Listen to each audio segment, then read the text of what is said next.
Hi everyone, thank you for watching. This is Boy Jimenez of the Boy J. Lunao Game Farm. I'm now presenting to you two different combinations and matings to our lemons, no? Ito po, if you want to start right, kung gusto nyo mag-umpisa ng tama, solid foundation, mataas ang winning percentage, at saka good looking, at saka super healthy. All those four factors are present. Okay, I'm holding a Boy J sweater.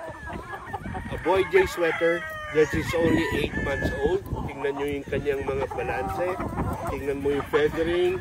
Kita mo talagang typical na sweater. Gawa po namin ito.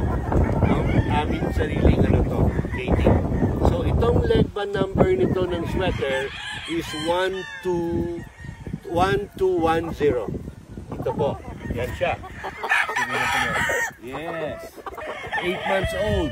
Ito po ang 4 pure lemon sweaters that are also 8 to 9 months old.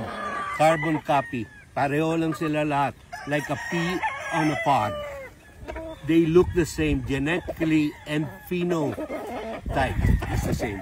The leg band numbers of this is 1210. Sorry, ang broodstag pala na sweater is 1244. Okay? 1244 itong sweater na broodstag. Ang pullets, ang leg band number is 1210, 1224, 1228, and 1235. On the right naman, that's an Oak Grove yellow-legged hatch. Ganun din, the age of the mga early bird banded yan. 8 months old. Ganda din yun i-breed sa lemon. You will come out with a full straight comb family. That's a completo ricados.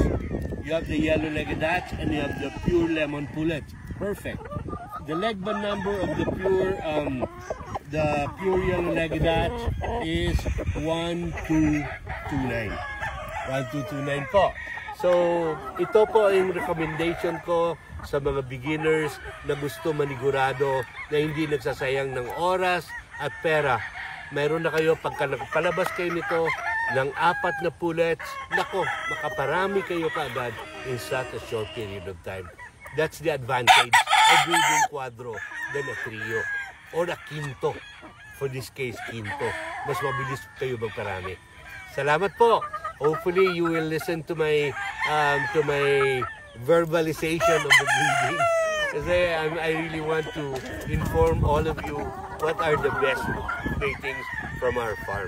I cannot say about the other farms. Kami po, yun ang aming recommendation. Salamat po and ingat po tayo lahat.